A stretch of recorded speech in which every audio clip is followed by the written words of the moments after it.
Praise to the lord. ఈరోజు దేవుడు మనకిచ్చినటువంటి వాగ్దానం ఏంటంటే, తెస్సలోనికైలకు రాసిన 2వ పత్రిక 3వ అధ్యాయము 3వ వచనం. ప్రభువు నమ్మదగినవాడు, ఆయన మిమ్మును స్థిరపరచి దుష్టత్వము నుండి కాపాడును. ఆమేన్. యేసుక్రీస్తు వారు నమ్మదగిన వారు గనుక మన యొక్క దుష్టుల నుంచి, వారి దుష్టత్వము నుంచి ఆయన మనల్ని కాపాడతాడు.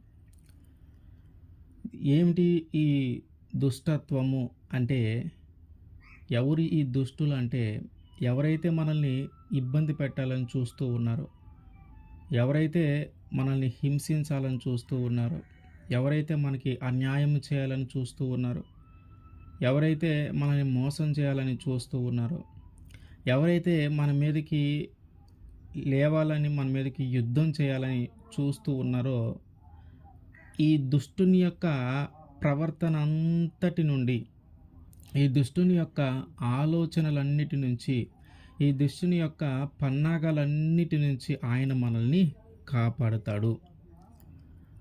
మనకి కొన్నిసార్లు విశ్వాసం ఉంటుంది, కొన్నిసార్లు విశ్వాసము ఉండదు. విశ్వాసము ఉన్నప్పుడేమో దేవుడు ఖచ్చితంగా మనల్ని కాపాడుతాడు అని మనం నమ్ముతాం. విశ్వాసము లేనప్పుడేమో మనకు అంత నమ్మకము ఏర్పడదు. అంటే మన విశ్వాసము స్థిరముగా లేని స్థితి ఉన్నప్పుడు మనకి దేవుని మీద నమ్మకం ఉండదు. కానీ దేవుడు అంటూ ఉన్నాడు, యేసుక్రీస్తు వారు అంటూ ఉన్నాడు, మన యొక్క నమ్మకాన్ని, మన యొక్క విశ్వాసాన్ని స్థిరపరిచి దుష్టత్వము నుండి ఆయన కాపాడతాడంట. అంటే మనలో విశ్వాసము కొంచెం అటు ఇటుగా ఉన్నా, మనలో విశ్వాసము హెచ్చు తగ్గులుగా ఉన్నా, ఆ విశ్వాసాన్ని స్థిరపరచి, అంటే దేవుడి మీద నమ్మకము స్థిరముగా ఉండేలాగున, ఇక మళ్ళీ తగ్గిపోయేలాగా కాకుండా స్థిరముగా ఉండేలాగా మనల్ని, మన యొక్క విశ్వాసాన్ని బలపరిచి అప్పుడు దుష్టత్వం నుండి మనల్ని కాపాడుతాడు. ఎందుకంటే ఆయన నమ్మదగినవాడు. ఆయన ఇతరులలాగా, అంటే మనుషుల వలె ఒక మాట చెప్పి చేయకుండా ఉండేవాడు కాదు. అంటే మన శత్రువు ఎవరైనా మన మీదకి వస్తూ ఉన్నప్పుడు, లేదా ఎవరైనా మనల్ని ఇబ్బంది పెట్టాలని చూస్తూ ఉన్నప్పుడు, ఎదుటివారు ఎవరైనా వాళ్ళు వచ్చినప్పుడు నీకు సపోర్ట్గా నేను నిలబడతాలే, లేదా వాళ్ళు రాకుండా నేను అడ్డుకుంటాలే అని మనుషులు ఎవరైనా మనకి సహాయము చేయాలని ప్రయత్నం చేసినప్పుడు, ఆ దుష్టుని చేతిలో నుండి మనల్ని విడిపించాలని చూసినప్పుడు కొన్నిసార్లు వాళ్ళు మనకి సహాయము చేయకపోవచ్చు. ఆ మనుషులు ఆ దుష్టత్వం నుంచి విడిపించటానికి మన వైపు నిలబడినప్పుడు, ఆ దుష్టుని అడ్డుకోవటానికి మన వైపు నిలబడినప్పుడు, వారు కొన్నిసార్లు మాట తప్పొచ్చు. కొన్నిసార్లు పరిస్థితిని బట్టి వారు ఆ దుష్టుడు మన మీద దాడి చేసేటప్పుడు ఆ సమయంలో వారు మనల్ని వదిలిపెట్టి వెళ్ళిపోవచ్చు. ఎందుకంటే వారి మీద అంత నమ్మకము మనం ఏర్పరచుకొనలేం. నిలబడితే నిలబడతారు, వెళితే వెళ్ళిపోతారు.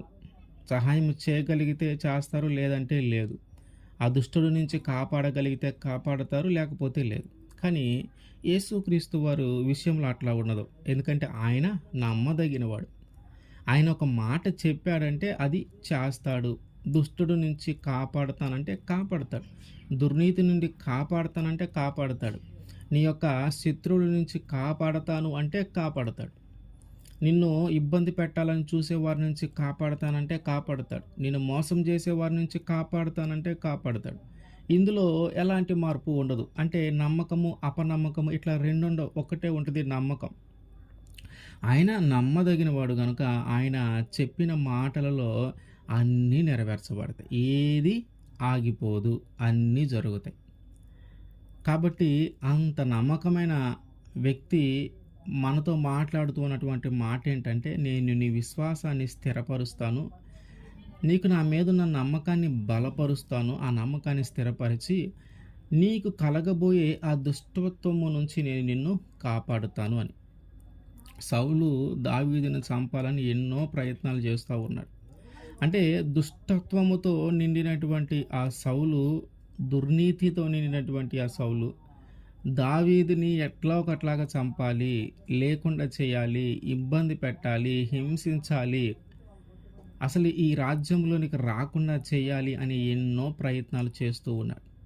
కానీ దేవుడు సౌలు యొక్క ఆ దురాలోచనలన్నిటిలో నుండి దావీదు గారిని దేవుడు కాపాడుతూనే ఉన్నాడు. సౌలు వేసే ప్రతి ప్రణాళిక నుండి దావీదు గారిని దేవుడు కాపాడుతూనే ఉన్నాడు. సౌలుకొచ్చినటువంటి ఆ దుష్ట ఆలోచనల నుంచి దావీదు గారిని కాపాడుతూనే ఉన్నాడు. ఏ రోజు కూడా ఏ ఏ పన్నాగము పన్నినా సౌలు ఏ పన్నాగము పన్నినా కూడా, ఏ దుష్ట ఆలోచనలు చేసినా కూడా ఎప్పుడూ దావీదు గారి చెయ్యి దేవుడు విడవలేదు.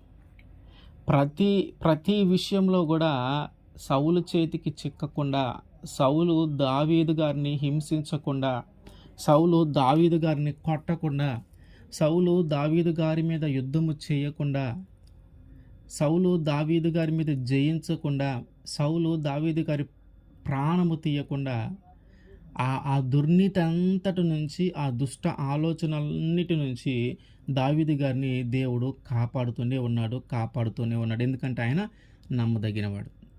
ఎలాగైతే దావీదు గారిని కాపాడుకుంటూ వచ్చాడో, ఆయన యేసుక్రీస్తు వారు అంటున్నట్టు మాట అంటే, ఈరోజు మనల్ని కూడా ఆ దుష్టత్వము నుండి కాపాడుతాడంట.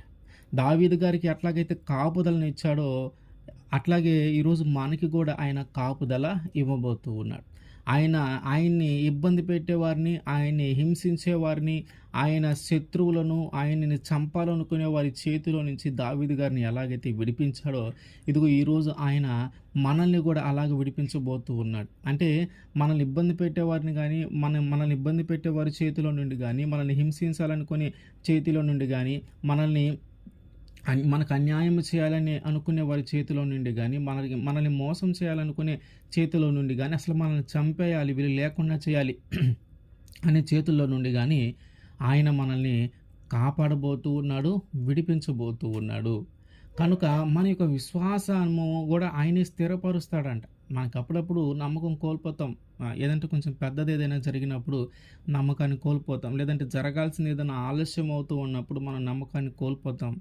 కానీ దేవుడు అంటూ ఉన్నాడు, నీ విశ్వాసము స్థిరపడేలాగున, లేదా నీ విశ్వాసాన్ని స్థిరపరిచి నేను దుర్నీతి నుండి నిన్ను కాపాడుతాను. ఆయన నమ్మదగిన వాడు కనుక ఆ కార్యమును ఖచ్చితంగా మన జీవితంలో జరిగిస్తాడు. ఆమేన్.